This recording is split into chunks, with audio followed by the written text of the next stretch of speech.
मैंने बहुत बड़ा अश्वमेध यज्ञ किया, लेकिन उसकी पूर्णाहुति नहीं हुई महाराज।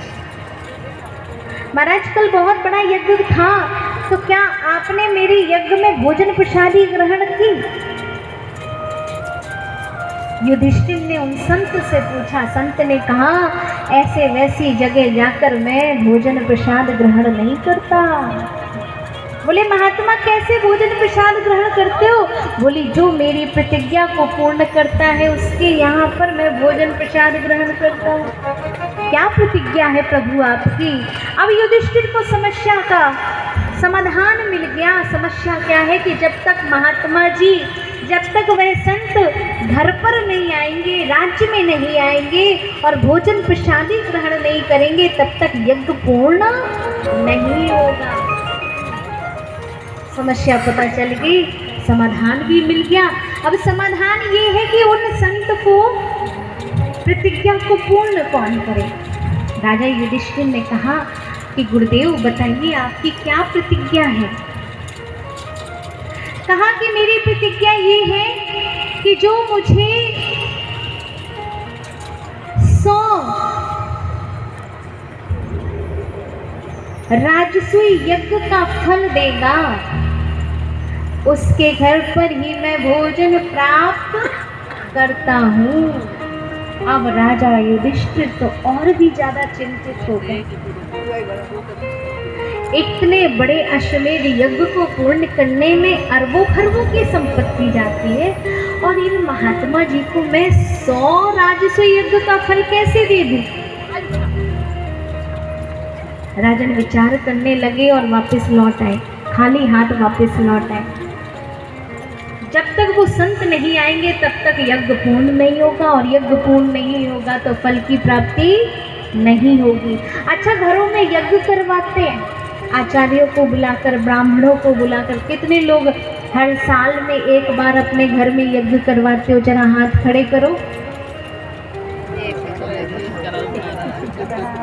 अच्छे कामों में संकोच नहीं करना चाहिए। कितनी माताएं हैं जो अपने घर में वर्ष में एक बार यज्ञ का आयोजन करती हैं, भले वो गायत्री यज्ञ हो, भले वो, हाँ देखो एक ही है हमारी मैया मंजू जी, देखो सबसे पीछे बैठी हैं, वो प्रतिदिन यज्ञ करती हैं। उनके लिए तालियां बजाओ जरा। हाँ, कल तो आई नहीं थी, आज जरूर मिलती है मुझे। हर व्यक्ति को, सुनो इधर, सीखो। आता नहीं है तो सीखो। सिखा रही हूँ मैं, सिखाने के लिए बैठी हूँ, इसीलिए मेरा जन्म हुआ है, आप सबके कल्याण के लिए। प्रतिदिन, वैसे तो प्रतिदिन यज्ञ करना चाहिए।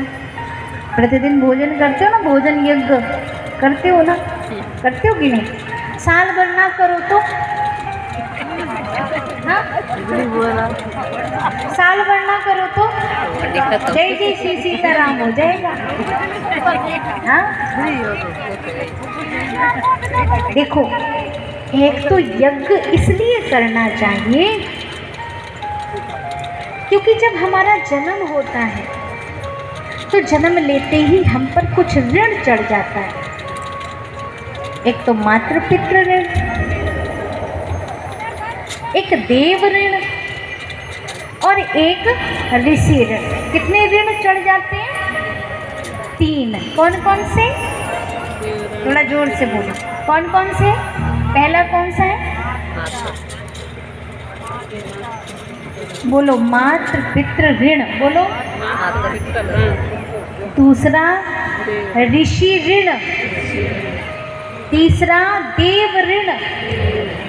ये 3 ऋण हैं जब जन्म लेते ही जीव के ऊपर चढ़ जाता है। अब वो तीनों ऋणों से मुक्ति कैसे होगी? शास्त्रों में कहा गया है कि तीनों ऋणों से मुक्ति होती है जब जीव यज्ञ करे।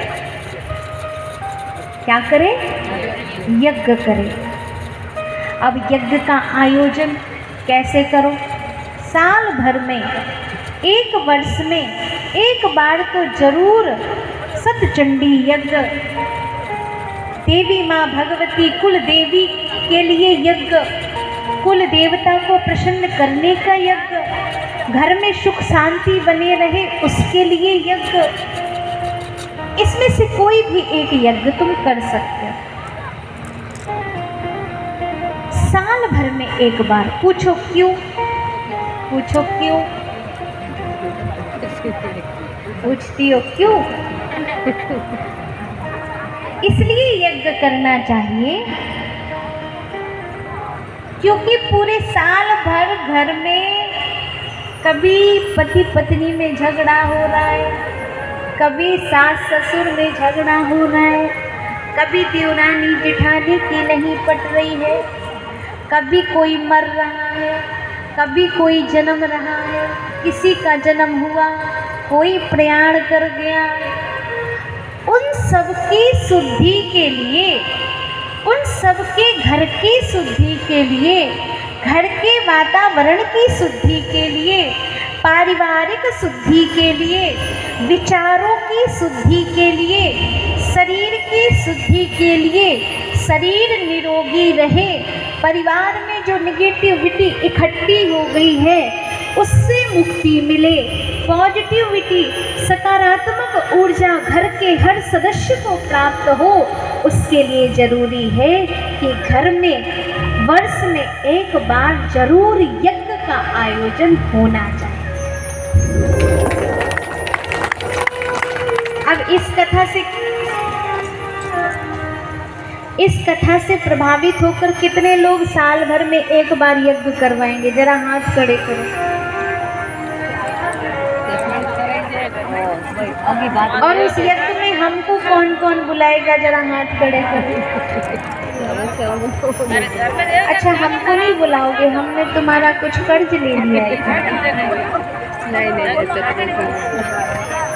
हमें लगता है कुछ तो हमारी प्यारी माताओं को हमारी बात नहीं समझ आती या संकोच बस हाथ नहीं उठाती क्योंकि मर्यादा में बंधी हैं।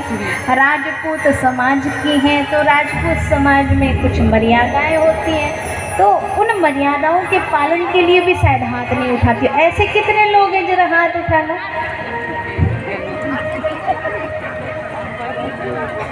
अच्छा, हाथ उठा। अच्छा, ये बताओ कि ठाकुर जी से प्रेम किस किस को है? जरा हाथ उठाना। हाँ, इसमें तो तुम्हारा हाथ उठ गया और बताने में तुम्हारा हाथ नहीं उठता। हाँ? अब आप सोचोगी कि हम अकेले यज्ञ का आयोजन कैसे कर लें जब तक हमारे पतिदेव तैयार नहीं हो, है घर के बड़े सदस्य से। हाँ, अच्छा ये बताओ, ऐसी कौन सी माँ है, ऐसी कौन सी पत्नी है, ऐसी कौन सी मैया है जिसकी घर में चलती है? जरा हाथ खड़े करो। अरे कहीं को झूठ बोलती हो, तुम्हारे घर में नहीं चलती होती तो तुम यहाँ नहीं बैठी होती, तुम सबके घर में ही चलती है। बेचारे पति तो सुबह से निकल जाते हैं और देर रात में आते हैं कि देवियों से कौन सिर खपाए।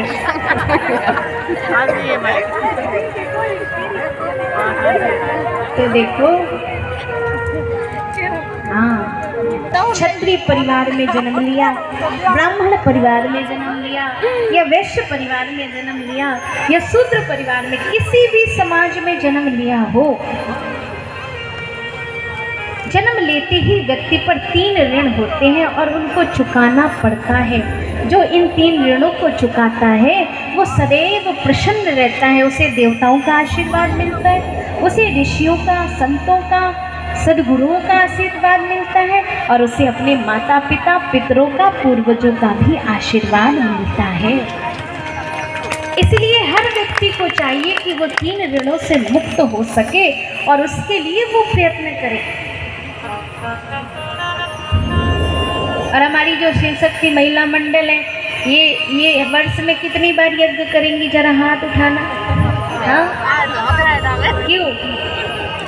एक बार हाँ, देखो, इनके लिए तालियां बजा दो। 2 ही लोग हैं तो बहुत सारी, लेकिन 2 लोगों ने कम से कम हिम्मत करके हाथ तो उठाया। अब सबसे सरल साधन मैं आपको बताती हूँ कि हर व्यक्ति यज्ञ कर सके घर में और रोज कर सके। ज़्यादा नहीं कर पाए तो हर व्यक्ति को अपने घर का वातावरण शुद्ध रहे। वो माँ को, मातृशक्ति को चाहिए कि अपने घर के वातावरण को शुद्ध रखना है तो उसके लिए वो यज्ञ करे। कैसे? गाय का जो गोबर है उससे निर्मित उपले सबके पास होंगे, घरों में मिल जाते हैं आसानी से, अड़ोसी पड़ोसी सब जगह मिल जाते हैं। सुबह सुबह, अरे अब खुद की बात करोगी तो फिर मेरी बात नहीं सुन पाओगी। पहले मेरी बात सुनो, फिर मैं तुम्हारी बात सुनूंगी। कल मैं तुम सबकी बात सुनूंगी, इसीलिए तो सुनूंगी। कल सबके सपने में आकर सबकी बातें सुनूंगी। बोलिए राधे राधे। तो हर जीव को चाहिए, हर मनुष्य को, हर माँ को, हर बेटी को, हर बहू को, जो भी घर में हैं, जितने भी सदस्य हैं, और खासकर माताएं बहनें इसको विशेष ध्यान दें, क्योंकि पुरुषों के पास तो समय होता नहीं है। एक माताएं बहनें हैं जो धर्म के साथ जीवन को जी सकती हैं, परिवार में संस्कार डाल सकती हैं, बच्चों में संस्कार डाल सकती हैं। उसके लिए माताएं बहनों को जागरूक होना पड़ेगा। एक तो पहली बात है कि पूर्ण पवित्रता रखनी पड़ेगी। अब पवित्रता समझते हो, समझदार हो, वैसे तो बोलने की जरूरत नहीं, समझ गए? हाँ, पूर्ण पवित्रता रखो। 3 दिन 5 दिन पवित्रता रखो। उसके बाद ही तुलसी मैया पर दीपक जलाओ, अपनी कुल देवी को दीपक जलाओ। हाँ, अपने घर की रसोई में जाओ। ठीक है? अब आपको यज्ञ करना है, कैसे करोगे? गाय का गोबर मिल जाएगा, ठीक है? अपने घर के आंगन में थोड़ा गाय के गोबर से लीपना। उससे क्या होगा कि धरती, पृथ्वी माँ जो आपकी जन्मभूमि है, जो आपकी माँ है, भारत माँ जो भूमि है, जो मातृभूमि है, वो पवित्र हो जाएगी गाय के गोबर से। उसके बाद यज्ञ कुंड लेना, जिसके घर में यज्ञ कुंड हो, वो छोटे छोटे भी आते हैं, वो अपने घर में लाकर रखो। उसमें गाय के गोबर के उपले रखो, 5-6 कपूर जलाओ, उसमें नारियल के जो गोटा आता है उसको भी जलाओ। सबके घर में गौ माता तो होगी, और गाय का शुद्ध देसी गाय का घी भी मिल जाएगा, है कि नहीं? मिल जाएगा ना सबको। और गुड़ घर में होता ही है, ये दोनों चीज़ें होती है कि नहीं? अब आपको क्या करना है कि सुबह उठकर कुल देवी को आप नारियल का गोटा चढ़ाने जाते हो, जलाने जाते हो, धूप करने जाते हो, उसी धूप में बस इतना करना है कि शुद्ध देसी गाय का घी लेना है, गुड़ लेना है, मिक्स करके, और उसमें थोड़ी सी गूगल धूप डाल के और कपूर डाल के, उसमें आपको अपनी कुल देवी के नाम की 5, 7, 11, 21, 51, 108 प्रतिदिन हवन करना है। हवन मतलब आहुति देनी है। समझ आ गया? इतना आ गया समझ? किस किस को आया जरा हाथ खड़े करो। नहीं आया है तो कथा के बाद फिर पूछ लेना। कहीं नहीं जाती हूँ, यहीं रहती हूँ, बाड़मेर नहीं रहती हूँ, आप सबके पास में आ जाना वहाँ पूछने के लिए। और वो भी नहीं मिले तो नंबर अभी चैनल में जो कथा लाइव चल रही है उसमें भी नंबर चल रहा है, वहाँ से ढूंढ लेना नंबर। और नहीं हो तो शर्मिला जी से लेना। और भी बहुत सारी हैं ये शिव शक्ति महिला मंडल, और बहुत सारी तो सब जानी पहचानी हैं ही माताएं। कोई भी आकर आश्रम में आकर, वात्सल्य में आकर संपर्क कर लेना। इस प्रकार से आपको हो सके तो प्रतिदिन करो, इसमें आलस्य मत करो। हो सके तो प्रतिदिन करो, और नहीं कर पाते हो तो 13, 14 अमावस्या और पूर्णिमा और एकादशी। एकादशी से शुरू करो, एकादशी, द्वादशी, त्रयोदशी, चतुर्दशी और अमावस्या और पूर्णिमा। इन 6 दिनों में 6 दिन आपको प्रतिदिन करना है महीने में, चाहे शुक्ल पक्ष हो और चाहे अंधेरा पक्ष हो। चाहे चांदनी पक्ष हो, चाहे अंधेरा पक्ष हो, चाहे शुक्ल पक्ष हो, चाहे कृष्ण पक्ष हो, हर पक्ष के 6 दिन में आपको ये अनुष्ठान करना है अपने घर में। कर लोगे? कितने लोग हैं जो कर लेंगे? फिर 1 साल बाद हम आपसे फिर मिलेंगे, यहीं इर्द गिर्द कहीं पर भी, और फिर हमें आप बताना कि 1 साल में आपके घर में क्या परिवर्तन हुआ। फिर आप मुझे बताना या वात्सल्य आकर बताना। बहुत बड़ा परिवर्तन होता है, बहुत सारी समस्याएं खत्म हो जाएंगी। पहली समस्या खत्म होगी, घर में शांति का वातावरण रहेगा। दूसरा, रोग ही नहीं होंगे घर में। तीसरा, लक्ष्मी देवी विराजमान रहेगी, गणेश लक्ष्मी सहित। आपकी बुद्धि भी अच्छी रहेगी और माँ भगवती की कृपा भी बनेगी, ठीक है।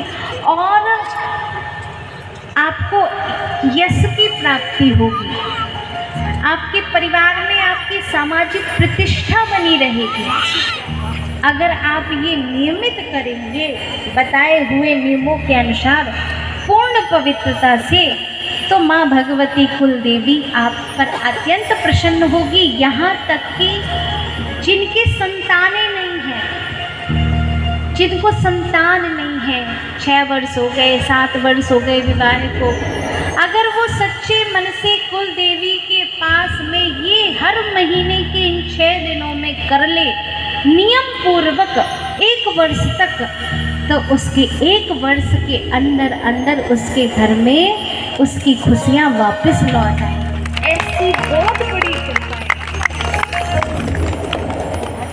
वो बहुत भाग्यशाली होते हैं जो हर वर्ष अपने घर की शांति के लिए, अपने पितरों की शांति के लिए यज्ञ कराते हैं। तो जब राजा युधिष्ठिर ने यज्ञ करवाया और पूर्णाहुति नहीं हुई, तो पता चल गया कि समस्या तो मिल गई, समाधान कैसे हो, चिंतित है। तो पता है कि घर की जो कुछ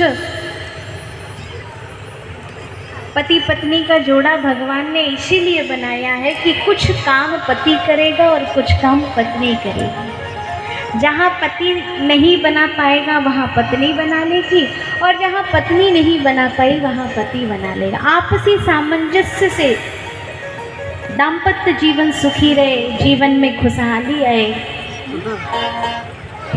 तो द्रौपदी ने कहा, अरे चिंता क्यों करते हो, एक संत को घर पर लाना है, राज्य में लाना, अरे मैं ले आऊंगी, इस बात की तुम चिंता मत करो। अरे द्रौपदी क्या कहती है तू, 100 राजसूय यज्ञ कहाँ से ला कर देगी? बोले उसकी चिंता आप मत करो, वो भी हो जाएगा। धन्य है द्रौपदी। और महाराज हुआ क्या कि सुबह की भोर की पहली किरण में यह निश्चित हो गया कि द्रौपदी उन महात्मा के पास जाएगी, उनको मनाएगी और उनको लेकर आएगी, तब यज्ञ पूर्ण होगा। जैसे ही भोर के 4 बजे और ब्रह्म मुहूर्त बेला में द्रौपदी पूजा की थाल लेकर पूर्ण पवित्रता के साथ में स्नान ध्यान करके, सुंदर श्रृंगार करके और सुंदर सुसज्जित वस्त्रों के साथ में द्रौपदी तैयार हो गई। रथ तैयार हो गया, द्रौपदी रथ में चढ़ेगी, लेकिन आज द्रौपदी ने रथ में चढ़ने से मना कर दिया। अरे देवी क्यों मना कर रही हो? अरे रथ में जाओ ना, बहुत दूरी है, बहुत दूरी है। लेकिन हुआ क्या, राजा युधिष्ठिर ने कहा कि देवी रथ पर चढ़कर जाओ, लेकिन आज द्रौपदी ने कहा कि मैं एक संत के पास जा रही हूँ और संत के पास मैं रथ पर चढ़कर नहीं जाऊंगी। संत के पास तो चलकर जाते हैं तभी पुण्यों की प्राप्ति होती है। और आज द्रौपदी ने पैरों में जूती पहनने से भी मना कर दिया। क्यों? क्योंकि मैं गुरु के पास जा रही हूँ, क्योंकि मैं संत के पास जा रही हूँ और उनके पास जाने के लिए जो नंगे पैर जाते हैं उनको उतना फल प्राप्त होता है। आज द्रौपदी महात्मा के पास पहुंची, अपनी दास दासियों के साथ में द्रौपदी वहाँ महात्मा जी को प्रणाम किया। कहा, गुरुदेव आपके चरणों में मैं बारंबार प्रणाम करती हूँ। हमारे घर में इतना बड़ा यज्ञ हुआ महाराज, चलो और चलकर यज्ञ पूर्ण करवा दीजिए। लेकिन महात्मा ने कहा, रे द्रौपदी तुझे नहीं पता, मेरा एक संकल्प है और जो उस संकल्प को पूरा करेगा मैं उसी के यहाँ पर जाकर भोजन प्रसादी ग्रहण करता हूँ। और मेरा संकल्प ये है कि जो मुझे 100 राजसूय यज्ञों का फल दे देगा उसके यहाँ पर मैं भोजन करूँ। द्रौपदी ने कहा, महाराज मैं आपको बारंबार प्रणाम करती हूँ। मैंने वेदों में, शास्त्रों में, पुराणों में पढ़ा है कि चाहे संत हो, चाहे हरि की कथा हो, हम जितने पैर चलकर जाते हैं श्रवण करने के लिए और संतों के दर्शन के लिए, हमें उतने अश्वमेध यज्ञों का फल प्राप्त हो जाता है, उतने राजसूय यज्ञों का फल प्राप्त हो जाता है। महाराज मैं आपके पास 500 कदम चलकर आई हूँ। कितने कदम? मेरे पास 100 राजसूय यज्ञों का फल मैं आपको प्रदान करती हूँ और 400 मेरे पास अभी भी है। अरे धन्य है देवी तू, धन्य है, अरे तेरी भक्ति से मैं प्रसन्न हुआ। और महाराज उठे, उठकर जैसे ही भोजन प्रसाद ग्रहण किया और उनके प्रसाद ग्रहण करते ही क्या हुआ, बड़ा चमत्कार हुआ। देवताओं ने पुष्पों की वर्षा कर दी, घंटे की ध्वनि बजने लगी और कलकल निनाद करते हुए इतना अद्भुत सुर सुनाई दे रहा है पूरे वातावरण में। और बहुत सुंदर देवताओं ने जय हो जय हो जय जयकार होने लगी और युधिष्ठिर का यज्ञ संपन्न हो गया। इसीलिए हरि